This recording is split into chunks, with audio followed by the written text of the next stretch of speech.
Book 15, the book that read you a manual of final dissolution introduction. The period at the end of the sentence, the prince had walked the path.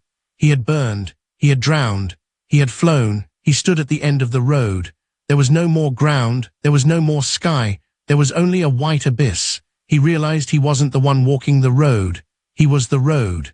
This is the story of how the prince realized he was a fiction, and in doing so, became real. Chapter 1, the period. Anybody stood in a white room. It had no corners. In the center of the room, suspended in the air, was a small, black, infinitely dense dot. It vibrated with a terrifying gravity. "What is this?" asked anybody. "It is the period," said the silence. "It is the end of the sentence." Anybody walked around the dot. It was a black hole the size of a pinhead.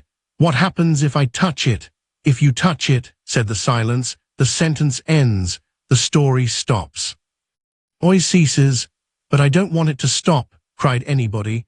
"I want to know what happens next. I want the and then." "There is no next," said the silence. "Every sentence must die so the meaning can be born. If the sentence goes on forever, it is just screaming. The period gives it the grace of death."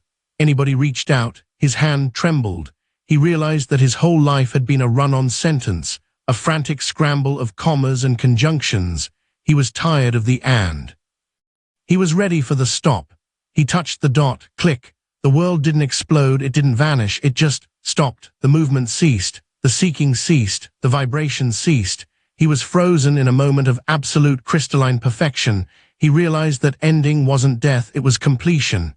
Chapter 2, the white page. Anybody walked through the period. He found himself on the other side. He wasn't in a new world. He was in the white page. It was vast. It was bright. It was terrifyingly empty. It smelled of bleach and ozone. He looked down at his feet. There were no feet. He looked for his name. There was no name. He was just the whiteness. "I am the paper," he realized. "I am the space where the ink lands. I am the silence that holds the words." He felt a tremendous, crushing relief. He didn't have to be the story anymore. He didn't have to be the hero or the villain. He didn't have to carry the plot. He was just the background. The background cannot be hurt. You can write a tragedy on the paper and the paper does not cry. You can write a fire and the paper does not burn. He was invincible. Chapter 3, the ink. As he stood in the whiteness, a drop of black ink fell from the sky, splat. It hit the white floor. It was thick, hot, and alive. It started to move. It swirled. It formed a shape. It formed a tree, then another drop. It formed a bird, then another drop. It formed a man. "Who are you?" asked anybody. "I am the play," said the ink. "I am the Lila. I am the urge of the whiteness to dirty itself with shapes." Anybody watched the ink. It was beautiful, it was messy, it was wild. He realized that he was both the paper and the ink. He was the silence and the noise. He was the stillness and the dance. He laughed. And as he laughed, the ink exploded into a billion colors. The world was born again, not as a prison, but as a painting happening on his own skin. Chapter 4, the author. Anybody looked up.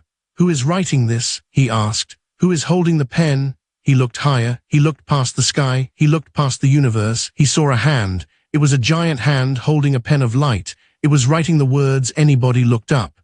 Anybody squinted. He climbed the air. He climbed up the pen. He climbed up the arm. He looked into the face of the giant. The giant was him. It was anybody, but it was a bigger anybody. An infinite anybody.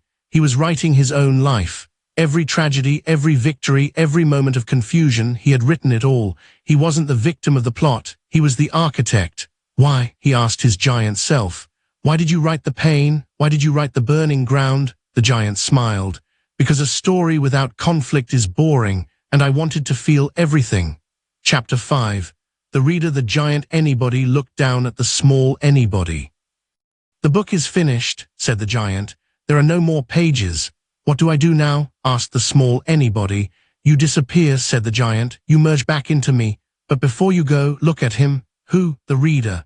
The giant pointed a finger out of the book. "Right at you, right at your face." Small anybody turned. He looked at you. He saw your eyes scanning the words. He saw your hands holding the device. He realized the ultimate truth. The prince wasn't in the book. The prince was the consciousness reading the book. "It's you," whispered anybody. "You are the prince who forgot he was a king. You are the one who put on the mask of your name. You are the one who played the game of being small. But the game is over. The mask is loose. The door is open. Anybody walked toward you. He walked right up to the surface of the page.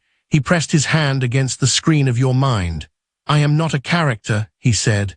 I am a mirror. And what you see in me is the reflection of your own face. Put the book down, take a breath, and remember, you, it, end of the awakening of anybody.